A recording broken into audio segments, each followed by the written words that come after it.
There are two means of space travel in Cosmoteer: the peasant way over impulse drive, better known as rocket engines to commoners, and the posh way, aka Hyperdrive. Now we don't care about flying rockets here, that's the subject for my other video, there's plenty to discuss on that one too.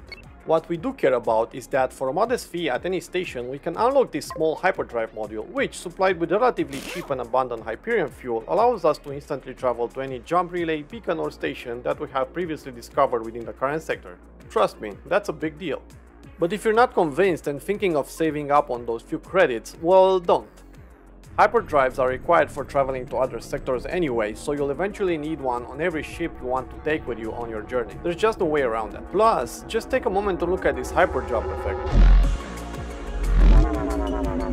Absolutely awesome, how could you say no to that?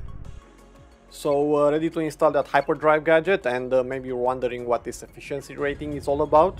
In a few words, just don't worry about it. Really, don't. Hyperdrive efficiency doesn't really matter that much, especially early on in the game. Most of the time, you'll be just fine running a single Hyperdrive module even on large ships. Efficiency mainly affects the amount of Hyperium used in the jump, so lower efficiency means your jump costs more fuel. Since transitioning between sectors involves the game loading, it's safe to say you won't be doing that very often. It only costs a minimal amount of Hyperium to jump between sectors, and while the local in-sector jumps can be many times more costly depending on distance, it's still relatively cheap and easy to keep your Hyperdrive fueled, even with poor efficiency levels. Efficiency also doesn't affect the speed at which you are able to charge up your Hyperdrive for jumping, nor is there any cooldown after using the drive. The charge up speed is always consistent, but as with all ship modules in Cosmoteer, it can be severely affected by how fast your crew can deliver power cells to it. Now that you're all sorted on the necessity and usefulness of Hyperdrives, there are a couple more things that you should be aware of. So stick around and hit that like and subscribe buttons if you're with me so far. Jumping to another sector requires your ship's presence in the vicinity of the hyperjump relay pointing to that sector. Even then, you can only jump ships that are equipped with a hyperdrive. But don't worry, any ships you leave behind will safely remain in that sector and will patiently and indefinitely be waiting for your return. Even though hanging around next to a jump relay for long enough will have you notice a lot of inbound and outbound NPC ship traffic, the game does not appear to directly simulate anything outside of the currently active sector.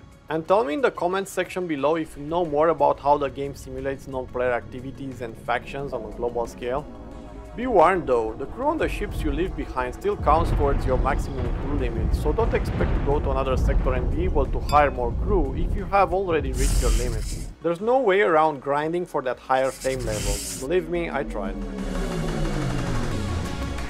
Lastly, and probably the best thing, you can jump even while you're in combat and your ship is being fired upon. So if you're wondering, yes, you can use the Hyperdrive to make a quick escape when the situation is hopeless. Just make sure you're always stocked up on that Hyperium fuel. That is all. Godspeed, Cosmoteers. Nightlurk over and out.